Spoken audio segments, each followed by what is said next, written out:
மெயினாக இந்த ப்ராப்ளம் எங்கேருந்து ஸ்டார்ட் ஆச்சு அப்படின்னு பார்த்தீங்கன்னா, அரசியல்வாதிகளுடைய பிள்ளைகள்.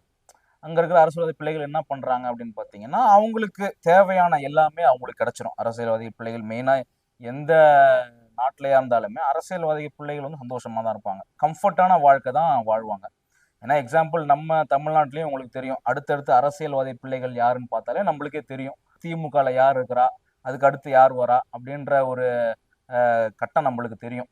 ஸோ இந்த மாதிரி அங்கேயும் வந்து வந்து நடந்திருக்கு. அரசியல்வாதிகள் பிள்ளைகள் வந்து என்ன பண்ணுறாங்கன்னா, அவங்களுக்கு லக்ஸரியான ஷூஸு, லக்ஸரியான கார்ஸு, அவங்களுக்கு அவங்களுக்கு பர்த்டே வந்தாலே அவங்களுக்கு வந்து அழகான கிஃப்ட்டு, எல்லாமே விலையுந்த கிஃப்ட் தான். விலையுந்த வாட்சஸ்ஸு அப்படி இப்படின்னு நிறையா அவங்களுக்கு கிஃப்ட் கிடைக்கும். அந்த கிஃப்ட்டு, அந்த கார்ஸு அது எல்லாமே என்ன பண்ணுறாங்கன்னா, சோஷியல் மீடியாவில் போஸ்ட் பண்ணுறாங்க. ரீல்ஸாக போஸ்ட் பண்ணுறாங்க, ஸ்டோரியாக போஸ்ட் பண்ணுறாங்க, இமேஜஸாக போஸ்ட் பண்ணுறாங்க. நேபாளில் இருக்கிற இளைஞர்கள் அதை பார்ப்பாங்க. ஒரு ஜென்ரலாக ஒரு போஸ்ட் போட நம்ம எல்லாருமே பார்ப்போம். ஒரு சில பேருக்கு வயிறு எரியும்.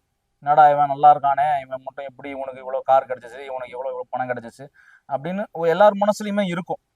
ஆனால் அங்கே என்ன ஆச்சுன்னா, அங்கே வேலையே கிடைக்காத பல இளைஞர்கள் அங்கே இருக்காங்க. அவங்களுக்கு இதை பார்த்தோன்னா அவங்களுக்கு கண்டிப்பாக கோவம் வரதான் செய்யும். என்னடா இது, நம்ம ஒரு சர்டிஃபிகேட்டோ ஒரு ஒரு ஜென்ரலான வேலைக்கு அப்ளை பண்ணால் கூட அவ்வளோ காசு கேட்குறானுங்க. ஸோ அந்த காசு எல்லாமே இவனுங்களுக்கு தான் போதா அப்படின்னு கொஞ்சமாக தான் கோவம் வந்திருக்கு. சில சில இடத்துல சின்ன சின்னதாக ப்ரொடெஸ்ட் பண்ணியிருக்காங்க.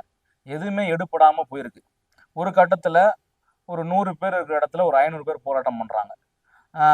அப்புறம் அது 1000மா ஆகுது.